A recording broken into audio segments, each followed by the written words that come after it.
Hello नमस्कार प्रणाम। कैसे हैं आप सभी? उम्मीद करता हूँ बिल्कुल स्वस्थ व्यस्त मस्त और ज़बरदस्त होंगे। अपना और हम लोग ख्याल रखते हुए तैयारी कर रहे होंगे। दोस्तों, प्यारे भाइयों बहनों, यह वीडियो यूपीपीएससी आरआर 2023 और बिहार शिक्षा वर्ष 2023 के सम्यक परीक्षा के दृष्टिगत बनाई जा रही है। उम्मीद करूंगा कि आपको ये वीडियो अच्छी लगेगी और आप इसको अपना स्नेह सम्मान देंगे। आज 8वां लेक्चर है। यूरोपियंस के आगमन से लेकर के माउंटबेटन प्लान तक के सारी घटनाक्रम आपको पढ़ाए जा रहे हैं। तो उसमें आज हम लोग जो पढ़ रहे हैं वो सती प्रथा संबंधी चीज़ें पढ़ेंगे और उसमें और सारे जो गवर्नर जनरल थे उनका क्या योगदान था उसके विषय में पढ़ेंगे। ठीक है दोस्त? तो शुरू करने से पहले एक मात निवेदन, आप इसको लाइक कर लें, शेयर कर लें, सब्सक्राइब जरूर कर लें दोस्त। चलिए शुरू करते, लेते हैं पहला प्रश्न। क्या पहला प्रश्न भैया? सती प्रथा पर पाबंदी किसने लगाई थी?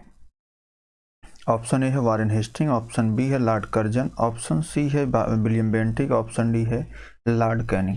देखिए, एमपी पीएसपी 1993, 98, यूपी पीएसपी 1990 और सेम क्वेश्चन रिपीट हुआ है मेंस 2012 में। ऐसे बहुत सारे प्रश्न रिपीट होंगे, मैं आपको दिखाऊंगा। मतलब ये कि वो क्वेश्चन अच्छे से तैयार कर लेना। ठीक है दोस्त? तो सती प्रथा पर पाबंदी किसने लगाई थी, ये प्रश्न पूछा जा रहा है। सती प्रथा पर पाबंदी वारेन हेस्टिंग लगाई थी, कर्जन ने लगाई थी, विलियम बेंटिक ने लगाई थी या कैनिंग लगाई थी? देखिए सर, अगर हम बात कर ले यहाँ पर सती प्रथा का अंत किसने किया था, ये बहुत बार प्रश्न पूछा जा चुका है और ये हमेशा से, मतलब ये कह सकते सती प्रथा और ठगी प्रथा ये दोनों हमेशा से एक अच्छे लेवल के प्रश्न बनाते आ रहे हैं। तो उसमें देखिए, बेसिकली आप एक नाम जानते होंगे राजा राम मोहन राय का। इसका राजा राम मोहन राय, इनकी कहानी कभी सुनाएंगे आपको, राजा राम मोहन राय की। ठीक है? राजा राम मोहन राय के जो इन्होंने सहयोग दिया, इनकी आकांक्षा थी कि जो सती प्रथा है वो बंद की जाए। तो उन्होंने अपना जो है एक प्रयास किया था, लॉर्ड विलियम बेंटिक को मनाया था इसके लिए कि साहब आप जो है सती प्रथा को ख़त्म करने का प्रयास करिए। तो लॉर्ड विलियम बेंटिक ने 1829 में 1829 में नियम बनाया और विधवाओं को जलाना जो है अवैध घोषित कर दिए। ठीक है? आरंभ में यह कानून केवल बंगाल की प्रेसिडेंसी में लागू था, लेकिन बाद में यह बंगाल में और इसके साथ यह मद्रास और फिर उसके बाद यह बम्बई में भी लागू हो गया। ठीक है? तो बम्बई, मद्रास, तीनों प्रेसिडेंसियों में इसको लागू कर दिया गया 1829 में और सती प्रथा पर पाबंदी लगाए जाने का भरसक प्रयास किया गया। ठीक है? इससे पहले जो है अकबर ने भी प्रयास करा था, लेकिन बहुत ज़्यादा सफलता उसको नहीं मिली थी। ठीक है? तो ऑप्शन सी इसका क्या है, बिल्कुल राइट आंसर है। चलिए सर आगे बढ़ते हैं। सती प्रथा को गैर कानूनी किसने घोषित किया? सेम क्वेश्चन बीपीएससी ने रिपीट करा है 2017 में, देख लीजिए। हमने अभी इस पर डिस्कस किया था, तो इसका राइट आंसर क्या हो जाएगा? Lord William Bentinck, option number B सही हो जाएगा दोस्त। चलिए आगे बढ़ते हैं सर। सेम क्वेश्चन आ गया फिर, देखिए एमपीपीसीएस प्री 2015, विलियम बेंटिक के द्वारा सती प्रथा किस वर्ष समाप्त की गई थी? 1825 में, 1827 में, ऑप्शन सी 1829 में, ऑप्शन डी 1830 में। ठीक है सर, इसमें लॉर्ड विलियम बेंटिक जो था, इसने जो समाप्त करा था इसको, वो करा था 1829 में। किसके सहयोग से? तो 1829 में जो है सती प्रथा को समाप्त करा था राजा राम मोहन राय के सहयोग से। ठीक है? इन्होंने बहुत बार प्रयास भी किया था, बहुत सारे गवर्नर जनरल से इन्होंने जो कहा भी था, लेकिन नहीं हो पाया था। हालांकि चल कर क्या, जैसे आपसे एक और चीज़ पूछ सकता है, ठगी प्रथा। अगर आपसे कभी सती प्रथा के बजाय ठगी प्रथा पूछता है, तो ये भी विलियम बेंटिक ने ख़त्म किया था। ये कब ख़त्म किया था? 1837 में ख़त्म किया था दोस्त। ठीक है? और इसको ख़त्म करने वाला व्यक्ति कौन था? Colonel Sleeman.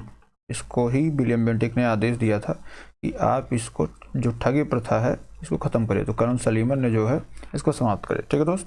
इसमें राइट आंसर आपका ऑप्शन नंबर सी हो जाएगा। चलिए आगे बढ़ते हैं सर। 44 नंबर, इनमें से किस वर्ष बंगाल के दासों के निर्यात को रोक दिया गया? ऑप्शन है 1764, option B 1789, option C 1858, option B 1868। बताइए दासों को कब रोक दिया गया था? देखिए, जो बंगाल में दासों के निर्यात पर प्रतिबंध लगा था वो लगा था 1789 में, और ये कहा गया था कि जो दास हैं यहाँ के, उनको अब विदेश नहीं भेजा जाएगा, उनके निर्यात पर रोक लगा दी गई। ठीक है दोस्त? चलिए आगे बढ़ते हैं, अगला प्रश्न लेते हैं। 45 नंबर, लॉर्ड डलहौजी द्वारा अवध का अंग्रेजी राज्य में विलय निम्न में से किस रीत के द्वारा हुआ था? ऑप्शन ए अपहरण की नीति द्वारा, ऑप्शन बी युद्ध द्वारा, ऑप्शन सी सहायक संधि द्वारा, ऑप्शन डी कुप्रशासन के कारण। देखिए अगर इसकी पूरी हम एक हिस्ट्री निकालें तो इसमें बहुत सारे आपको, जैसे अपहरण नीति तो ऐसी कभी नीति थी नहीं, हालांकि युद्ध के द्वारा तो कभी युद्ध की बात करते हैं तो आपको पता है कि बक्सर का युद्ध हुआ था, बक्सर का युद्ध। तो बक्सर के युद्ध को अगर आप याद करते हैं 1764, 22 अक्टूबर 1764 को, तो उसमें जाहिर सी बात है इनके जब ये युद्ध हारे थे तो इलाहाबाद की संधि हुई थी, और इलाहाबाद की संधि के द्वारा जो है इनसे जो जुर्माना जो हर्जाना था वो वसूला गया था, तो युद्ध के द्वारा इनको नहीं मिलाया गया था। बात कर लेते हैं सहायक संधि की और जो डलहौजी। देखिए सर, अगर बात कर लें डलहौजी की, जैसे डलहौजी या कुप्रशासन, तो सहायक संधि जो है ये शुरू हुई थी आपके 1798 में ये आया ही था, है ना। 1798 में लॉर्ड वेलेजली आया था, 1798 से लेकर के 1805 तक वेलेजली था, वेलेजली था, ठीक है। और इसने जो है 1798 तक था ये, इसने 1801 में अवध का विलय किया। अवध को सहायक संधि अवध के साथ की थी, है ना। तो सहायक संधि विलय में अंतर होता है। विलय मतलब ये होता है कि साहब अब आपका काम खत्म हो गया, अब राजा वाजा कुछ नहीं रहेंगे। लेकिन सहायक संधि में क्या होता था कि भाई आपका जो राज्य है वो राजा आप बने रहेंगे, हम सुरक्षा संरक्षा आपको देंगे। तो भाई ये 1801 में तो ये घटना घटी। सहायक संधि का जो कॉन्सेप्ट है ये भी बिल्कुल गलत हो गया। राज्य में विलय की जो नीति है वो डलहौजी की हड़प नीति आई थी, डलहौजी की हड़प नीति आई थी, और डलहौजी ने इस हड़प नीति के द्वारा बहुत सारे जो है राज्यों को इसमें मिलाया था। जैसे इसमें सबसे पहला जो नाम आता है वो आता 1848 में। 1848 में सबसे पहले सतारा को इसने मिलाया था, ये प्रश्न पूछा गया है, सबसे पहले सतारा को मिलाया था। फिर उसके बाद जो है 1849 में आपका जैतपुर और संभलपुर को मिला था, है ना। जैसे 1848 में जैतपुर, संभलपुर को 1849 में संभलपुर, ठीक है। और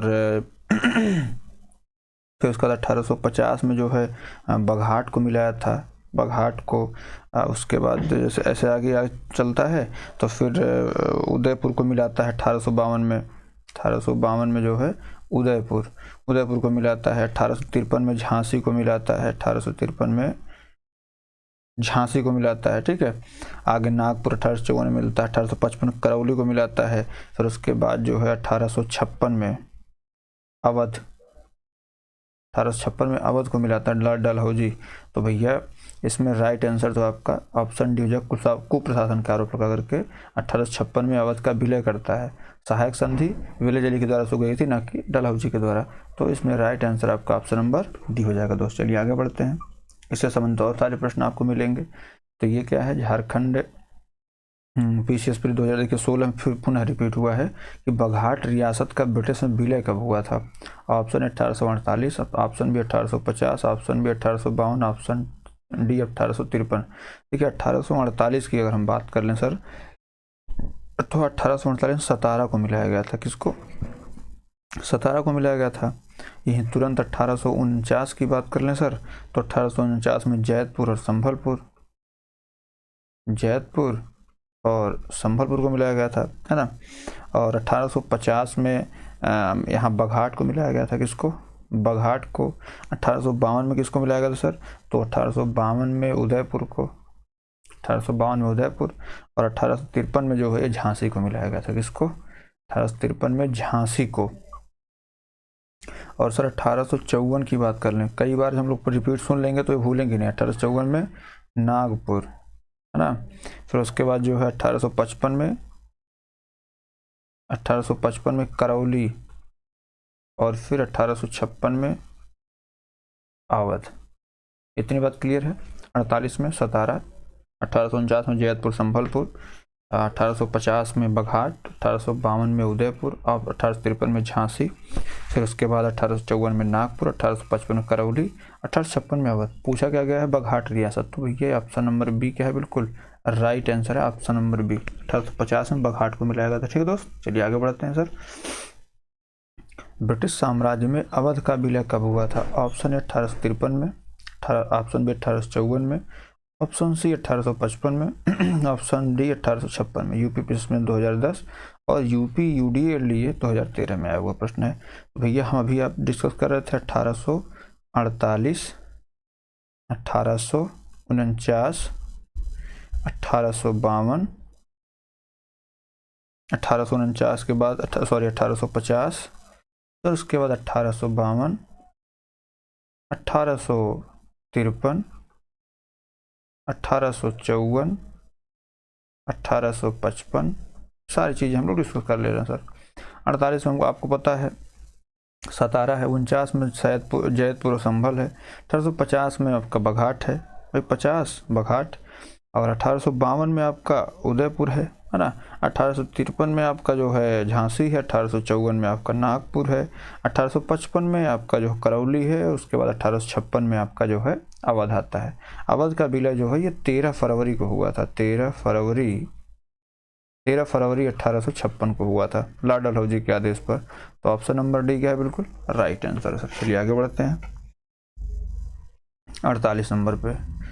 विलय का सिद्धांत के तहत निम्नलिखित राज्यों में विलय पर विचार कीजिए और उन्हें कालानुक्रम व्यवस्थित करिए। देखिए यूपी बीईओ 2019 में आया वो प्रश्न है। हाल ही में वैकेंसी आने वाली 2021-22 में 21-22-23 गैप हुआ, 24 में वैकेंसी आएगी इसकी। तो भैया आप सतारा है, दूसरे पे झांसी है, तीसरे बघाट है और चौथे पे उदयपुर है। अब इसमें आपको देखना है कि भाई हमको पता है कि सतारा जो है सबसे पहले 1848 में इसका विलय हुआ था। 1850 में जो है बघाट का हुआ था, बात क्लियर है। 1853 में आपको झांसी का विलय देखने को मिल जाएगा। किसका? 1853 में आपको झांसी का विलय दिख जाएगा। 1852 में आपको उदयपुर दिख जाएगा। ठीक है, 1852 में मिला लीजिए। तो सबसे पहले नंबर पर कौन आएगा? सतारा, उसके बाद आपका दूसरे नंबर पे आएगा बघाट, तीसरे नंबर पे आपका आएगा उदयपुर और चौथे नंबर पे आपका आएगा झांसी। तो आप 1, 3, 4, 2 जिस भी ऑप्शन में दिख रहा हो वो आप क्लिक कर सकते हैं। तो ऑप्शन सी 1, 3, 4, 2 मतलब पहले सतारा आएगा, उसके बाद आपका आएगा बघाट 1850 में, 1852 में उदयपुर, 1853 में झांसी। आपका ऑप्शन नंबर सी क्या है? बिल्कुल राइट आंसर है सर। चलिए आगे बढ़ते हैं, 49 पे चलते हैं सर। अधोलिखित युग्मी में से कौन सा सुमेलित है? ऑप्शन ए 1849 में सतारा, ऑप्शन बी 1848 पंजाब का विलय, ऑप्शन सी 1856 में अवध का विलय, ऑप्शन बी 1855 में झांसी का विलय। देखिए सर, पहली बात तो ये कि 1848 सतारा का विलय हुआ था, ठीक है। 1849 में जो है संभलपुर और जैतपुर का हुआ था, तो ये भी मतलब सुमेलित नहीं है, ये भी सुमेलित नहीं है। 1855 में सर झांसी का विलय नहीं, झांसी का विलय तो 1853 में हुआ था, 1853 में हुआ था। 1855 में जो है ये करौली का विलय हुआ था। किसका? करौली का विलय हुआ था। 1854 में नागपुर का हुआ था। तो इसमें पूछा कौन सुमेलित है, तो आपका ये भी गलत होगा। सुमेलित अगर कोई है तो आपका भाई 13 फरवरी 1856 में जो अवध का विलय हुआ था यही सुमेलित है। ठीक है दोस्त, चलिए आगे बढ़ते हैं, 50 नंबर चलते हैं। क्या सर 50 नंबर? निम्नलिखित में से किसने विलय की नीति नियोजन एवं कार्यान्वित की थी? Option A Wellesley, option B Hasting, option C Dalhousie, option C D Clive. देखिए सर, अगर हम बात कर लेते हैं वेलेजली के विषय में, तो वेलेजली किसके लिए प्रसिद्ध है? सहायक संधि के लिए। किसके लिए? सहायक संधि। आपको पता है नेपोलियन से बचने के लिए इसने संधि करी थी और इसका प्रभाव भी दिखा था कि नेपोलियन जो भारत की तरफ बढ़ने के लिए सोच रहा था, तो इसकी तो भारी भरकम सेना थी, सहायक संधि के द्वारा इसने तैयार कर ली थी और जिससे भारत को बचाया भी इसने। तो विलय की नीति नियोजित जो है ये डलहौजी ने किया था, है ना। डलहौजी, जिसे अर्ल ऑफ डलहौजी भी कहा जाता है। तो कभी कभी इसका वास्तविक नाम पूछा, जैसे डलहौजी के विषय में पूछा जाता है कि भाई इसका वास्तविक नाम क्या था, तो जैसे इसका वास्तविक नाम जेम्स एंड्रूज ब्राउन रैमजे था, है ना, और इसको अर्ल ऑफ डलहौजी भी कहा जाता था। तो बहुत सारी चीज़ें हैं, इसमें राइट आंसर जो हो जाएगा वो ऑप्शन नंबर सी हो जाएगा। ठीक है दोस्त, चलिए आगे बढ़ते हैं, 51 नंबर लेते हैं सर। IAS प्री 2007 में ब्रिटिश द्वारा कुशासन का बहाना लेकर निम्नलिखित प्रांतों में से किस एक शासक को हटा दिया गया था? देखिए सेम प्रश्न है, पीसीएस में आया हुआ प्रश्न है, सेम प्रश्न आईएएस में पूछा जो कि 2007 में पूछा गया था, वही 2016 पीसीएस से पूछा हुआ है। Option A Awadh, option B Jhansi, option C Nagpur, option D Satara. देखिए यहाँ पे बात किया जा रहा है कि भाई इसमें किस प्रकार से, तो आपको पता है सतारा का जो विलय, ये विलय की नीति के द्वारा बनाया गया था, 1848 में हुआ था सतारा का विलय, ठीक है। झांसी जो थी वो आपके 1853 में इसका विलय हुआ था झांसी का, ठीक है। नागपुर जो है ये 1854 में इसका विलय हो गया था, और अवध जो है ये 1856 में हुआ था इसका विलय, 13 फरवरी 1856 को। तो भाई इसमें जो है ऑप्शन ए अवध को कुशासन का बहाना बना करके इसको जो है ब्रिटिश राज्य में मिला लिया गया था दोस्त, ठीक है। तो इसको आप भूलिएगा मत, ये ऐसे से प्रश्न हैं जो आपको बार बार रिपीट होते हैं, हम लोग इसको डिस्कस करते हैं फिर भी भूल जाते हैं। चलिए आगे बढ़ते हैं। 52 नंबर, भारत में ब्रिटिश शासन का अधीन निम्नलिखित कौन सा राज्य से राज्यों का विलय क्रम पर विचार कीजिए। Option A Jhansi, option B second जो Sambalpur, option C Satara. Option A है 1 2 3, ऑप्शन बी है 1 3 2, ऑप्शन सी है 3 2 1, ऑप्शन डी है 3 1 2। IAS pre 2004, same question repeat हुआ था, देखिए बीपीएससी ने पूछा है, सेम क्वेश्चन यहाँ भी आया हुआ है। तो सर देखिए झांसी का कब हुआ था बताइए, 1800 अपने मन में बोल लीजिए, 1853 में। वीडियो अच्छी लग रही तो आप इसको लाइक कर सकते हैं, शेयर कर सकते हैं, सब्सक्राइब कर सकते हैं दोस्त। उसके बाद बात कर लेते हैं संभलपुर की, तो संभलपुर और जैतपुर एक साथ 1849 में। और बात कर लेते हैं सतारा की दोस्त, तो सतारा जो है ये आपका 1848 में, है ना। तो सबसे पहले नंबर पे आपका 3 आएगा, उसके बाद आपका 2 आएगा, और उसके बाद आपका 1 आएगा। 3 2 1 जिस भी ऑप्शन में दिख रहा है आपको, ऑप्शन नंबर सी दिख रहा है, तो बिल्कुल राइट आंसर है। चलिए आगे बढ़ते हैं सर, 53 नंबर क्वेश्चन चलते हैं। लॉर्ड डलहौजी की विलय नीति का प्रथम शिकार निम्नलिखित में से कौन हुआ था। बढ़िया क्वेश्चन है, UP PCS pre 2016, IAS pre 2007 में सेम क्वेश्चन आया हुआ था दोस्त। तो आप option A Jhansi, option B Satara, option C Karauli, option D Sambalpur. बताइए सर इसका राइट आंसर क्या होगा। देखिए लॉर्ड डलहौजी की विलय नीति जो है ये 1848 से शुरू हुई थी, ठीक है। जैसे करौली है तो ये 1855 में ये विलय उसका हुआ था, ठीक है। उसके बाद अगर संभलपुर की बात कर लेते हैं सर, तो ये 1849 में हुआ था इसका विलय, ठीक है। झांसी महोदय जो थी वो 1853 में विलय इसका हुआ था, और सतारा जो है ये सबसे पहले 1848 में हुआ था। तो इसमें आपका प्रथम शिकार जो हो सतारा बना था, ऑप्शन भी बिल्कुल राइट आंसर है। चलिए सर आगे बढ़ते हैं। 54 नंबर, क्या भैया 54 number, James Andrews Ramsay Bharat के किस गवर्नर जनरल का वास्तविक नाम था। अभी हम डिस्कस कर रहे थे सर, लॉर्ड डलहौजी का, लॉर्ड कैनिंग का, लॉर्ड नॉर्थ का, या लॉर्ड कर्जन का। बताओ सर इसमें राइट आंसर क्या होगा। उत्तराखंड पीसीएस 2016 में पूछा हुआ प्रश्न है, तो अभी डिस्कस हम कर रहे थे। जो इसमें देखिए पीसीएस में भी प्रश्न आया हुआ है, और देखिए ये उत्तराखंड पीसीएस में भी, ये हालांकि दोनों में आया हुआ प्रश्न, जैसे उत्तराखंड पीसीएस प्री में आया हुआ है वही किसका नाम था, ये पीसीएस में भी आया हुआ प्रश्न है। और 2012 और 16 दोनों का एक कॉम कर सकते हैं कि 2012 में यूपी में पूछा गया, 2016 में उत्तराखंड में पूछा गया सर। तो ये जो है नाम रैमजे ये डलहौजी का है, और लॉर्ड डलहौजी जो है इसको अर्ल ऑफ डलहौजी भी कहा जाता है। और ये गवर्नर जनरल जब भारत आया था तो इसमें जो इसको याद किया जाता था वो उसकी हड़प नीति के लिए याद किया जाता है। किसके लिए, हड़प नीति की वजह से याद किया जाता है। आगे चल करके हालांकि जो 1856 में जब ये अवध का कुशासन के आरोप विलय करा लेता है तो बनारस में विद्रोह होता है, आपको पता है बनारस में ये विद्रोह हो जाता है, बनारस विद्रोह होता है। फिर उसके बाद 1857 में कहीं कह सकते हैं, वो अलग बात है कि 1857 में जो चर्बी युक्त कारतूस थे उनका माना जाता है कि भाई उनका सबसे ज़्यादा योगदान था, लेकिन 1857 में जब क्रांति हुई तो उसमें कहीं ना कहीं डलहौजी की हड़प नीति का भी योगदान था, जो आगे चल करके कैनिंग जो है 1858 में समाप्त करता है। तो कहानी यहाँ से शुरू होती, बाकी उसके बाद जो है जो 1857 क्रांति का मूल कारण था वो था कि चर्बी में जो चर्बी युक्त प्रयोग किए गए थे तो वो भी थे, ठीक है दोस्त। तो डलहौजी की हड़प नीति बहुत ज़्यादा फेमस है, तो उसको आप याद रखिए। चलिए सर आगे बढ़ते हैं, 55 नंबर चलते हैं। अंग्रेजों द्वारा सिंध विजय संपन्न हुआ, ठीक।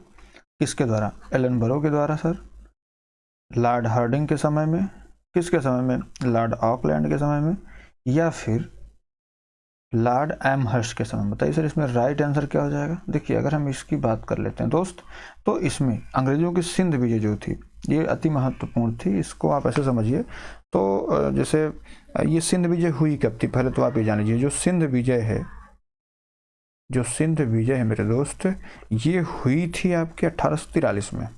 कब हुई थी? 1843 में हुई थी। अब आप देखिए डिसाइड ये करना है कि साहब 1843 में जब हुई थी तो उस वक्त कौन था। तो देखिए 1842 से लेकर के 1844 तक जो गवर्नर था उसका नाम था एलन बरो। क्या नाम था? एलन बरो उसका नाम था सर, ठीक। एलन बरो जो गवर्नर था। तो भाई एलन बरो इसमें कौन सा ऑप्शन दिख रहा है कि आपको? किसके समय सिंध विजय संपन्न हुई थी? तो ये आपका ऑप्शन नंबर ए एलन बरो था। जाहिर सी बात है वो गवर्नर था तो उसी के टाइम हुआ था। और प्रथम आंग्ल अफगान युद्ध का यह एक प्रमुख परिणाम था, ठीक है। तो इसमें राइट आंसर जो हो आपको ऑप्शन नंबर ए हो जाएगा। अब हो सकता है आगे प्रश्न बने कि साहब ये सिंध विजय कब हुई थी। चलिए देखिए बन गया यूपीपीसीएस मेंस 2015 में। अब ये पिछला प्रश्न कहाँ पूछा गया था? यूपीपीसीएस मेंस 2012 में। सेम टाइप का प्रश्न पूछ रहा है मेंस 2015 में। सिंध पर ब्रिटिश ने कब्जा कब किया था सर? 1843 में, 1845 में, 1849 में, 1854 में। आपको पता है कि भाई एलन बरो जो था, कुछ क्वेश्चन आपको जैसे कुछ ऑप्शन ऐसे काट देंगे। एलन बरो का कार्यकाल कब तक था? 1842 से लेकर के 1844 तक। और एलन बरो ही जो है सिंध पर विजय प्राप्त किया था, सिंध पर विजय प्राप्त किया। तो देखिए 54 आयोग होगा क्या? बिल्कुल गलत बात है। 49 होगा क्या? बिल्कुल गलत बात है। 45 होगा क्या? बिल्कुल, क्योंकि ये 1844 तक तो था ही ना। इसमें एक ही ऑप्शन सही हो जाएगा, ऑप्शन नंबर ए। ऐसा सही जैसे गलत ऑप्शन जो है उनको काटना सीख जाइए सर, ठीक है। तो जब गलत ऑप्शन आप काटना सीख जाएं तो इससे क्या होगा कि थोड़ा सा आपको सहूलियत ये हो जाएगी कि आप अच्छे से सॉल्व कर पाएंगे और समय बचा पाएंगे। चलिए आगे बढ़ते हैं सर। 57 नंबर क्या है? सिक्किम का भारत में विलय किसने किया था? लॉर्ड हेस्टिंग ने, लॉर्ड विलियम बेंटिक ने, या लॉर्ड डलहौजी ने, या फिर लॉर्ड ऑकलैंड ने। तो सबसे पहला प्रश्न, सिक्किम कहाँ स्थित है? जैसे आप यहाँ ये भारत का जो एरिया है, जैसे आप आएंगे यहाँ पे तो ये जो भारत का है, हालांकि सिक्किम जो है हम 35वें संविधान संशोधन के द्वारा इसको अपने में मिलाए थे, 36वें के द्वारा इसको जो है भारत के अभिन्न हिस्सा बनाए थे। तो इधर आपके नेपाल पड़ता है, ये आपका नेपाल है, और इधर आपका पड़ जाता है कौन? भूटान देश पड़ जाता है, ठीक है। ये भूटान और नेपाल के मध्य स्थित है। उसके राजा पर यह दोष लगाया गया था कि यह जो 2 अंग्रेज डॉक्टरों के साथ इसने दुर्व्यवहार किया है। भाई जो सिक्किम का राजा था इसने जो है 2 अंग्रेज डॉक्टरों के साथ क्या किया? दुर्व्यवहार किया है। इसके आधार पर मेरे भाई इसको क्या किया गया कि साहब आपसे हम ले रहे हैं। अब हड़पने वाला कौन था? तो जाहिर सी बात है जो यहाँ का राजा था उसको हड़पने का काम को उसके ने किया था। हड़पने का कार्य जो हुआ था वो हुआ था किसके द्वारा? डलहौजी के द्वारा। किसके द्वारा? डलहौजी के द्वारा हुआ था। जाहिर सी बात है। तो कभी कोई प्रश्न बनता है आपसे कि 2 डॉक्टरों के दुर्व्यवहार के आरोप में किस राज्य को डलहौजी ने अंग्रेजी राज्य में विलय कर लिया था? तो कौन सा राज्य था? सिक्किम राज्य था। तो इसमें राइट आंसर क्या हो जाएगा मेरे दोस्त? राइट आंसर हो जाएगा आपका ऑप्शन नंबर सी। चलिए सर आगे बढ़ते हैं। यूपीपीसीएस प्री 2020 का प्रश्न है दोस्त, तो आप थोड़ा सा देखिए, इस ऐसे ही प्रश्न आने हैं। देखिए फिर यूपीपीसीएस प्री 2020, उसके बाद मेंस 2011 का प्रश्न है। क्या भैया? निम्नलिखित में से कौन सा अवध का ब्रिटिश रेजिडेंट था जब अवध का ब्रिटिश साम्राज्य में विलय हुआ? Option A James Outram, option B W.H. Sleeman, option C Bishop और Heber, option D General Low. एक चीज आपको बता दूं कि जैसे जो सहायक संधि वेले जली ने की थी, वेले जली की सहायक संधि थोड़ा सा आपको जानना चाहिए। तो ये अवध किस से जो हुई थी वो हुई थी 1801 में, आपको पता ही है।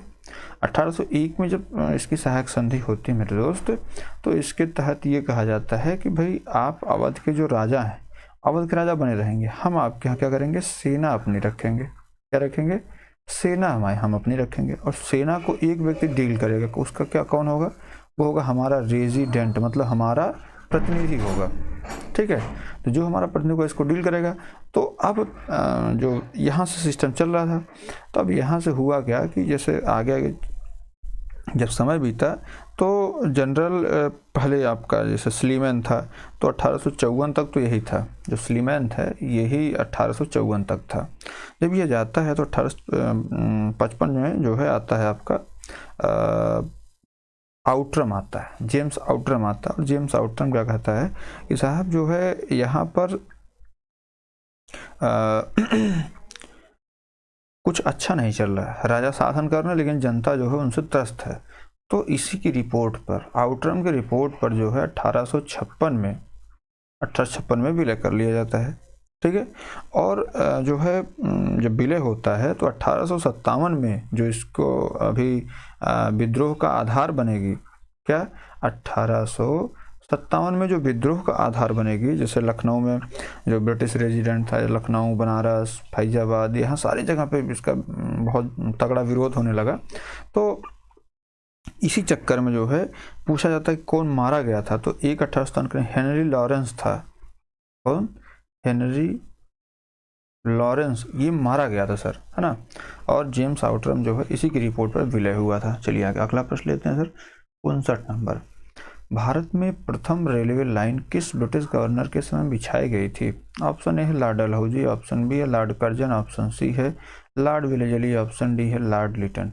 48 और 52 बीपीएससी प्री 2008 में पूछा गया प्रश्न है, आपके लिए इंपॉर्टेंट है सर। देखिए लॉर्ड डलहौजी के बाद प्रथम रेलवे लाइन किसके टाइम में बिछाई गई थी? मोस्ट इंपॉर्टेंट प्रश्न है, इसको आप याद कर लीजिए। बहुत सारे एग्जाम में यूपी पुलिस से लेकर के मतलब यूपी SSS बहुत सारे एग्जाम में पूछा गया है। सबसे बड़ा 1853 में जो है 1853 में जो है रेलवे लाइन बिछाई गई थी। अब ये होता है कि साहब उस वक्त गवर्नर कौन था? तो आपको पता है कि भाई 1800 जैसे जो आपका डलहौजी था, कौन? आपका जो डलहौजी, जैसे डलहौजी था, तो डलहौजी आपका 1856 तक था। ये कब? 1856 तक था। तो ये आप पहले देख लीजिए कब से कब तक था। ये तो 1848 से लेकर के 56 तक डलहौजी था, है ना। तो जाहिर सी बात है इस बीच में 1853 में जो है 1853 में जो है ये घटना घटती है, मुंबई से ठाणे के बीच प्रथम रेलवे लाइन बिछाई जाती है, ठीक है। और जैसे हो सकता है आपसे ये पूछ रहे कि भाई किस रेलवे कंपनी ने बिछाया था? तो सर्वप्रथम ग्रेट इंडियन पेनिनसुला कंपनी जो थी वो 1853 में बिछाई थी। कहाँ से कहाँ तक? बम्बई से ठाणे के बीच में। कहाँ? बम्बई से ठाणे के बीच में बिछाई गई दोस्त। तो इसमें राइट आंसर जो है ये आपका option number A Lord Dalhousie हो जाएगा, ठीक है। चलिए आगे बढ़ते हैं, अंतिम प्रश्न लेते हैं 60 नंबर। क्या सर? भारत में प्रथम रेल लाइन का निर्माण किन नगरों के बीच हुआ था? ऑप्शन ए हावड़ा और श्रीरामपुर, ऑप्शन बी मुंबई और ठाणे, ऑप्शन सी मद्रास और गुंटूर, ऑप्शन डी दिल्ली और Agra. UP lower subordinate 2004, UP SSS 2001 में पूछा हुआ प्रश्न है। तो भैया इसमें 1853 में मुंबई और ठाणे के बीच में जो है ये लाइन बिछाई गई थी। तो अब आज की क्लास आपकी यहीं तक रहेगी। उम्मीद करता हूँ क्लास आपको पसंद आई होगी। पसंद आई हो तो प्लीज़ इसको लाइक कर लें, शेयर करें, सब्सक्राइब कर लें। बहुत बहुत धन्यवाद।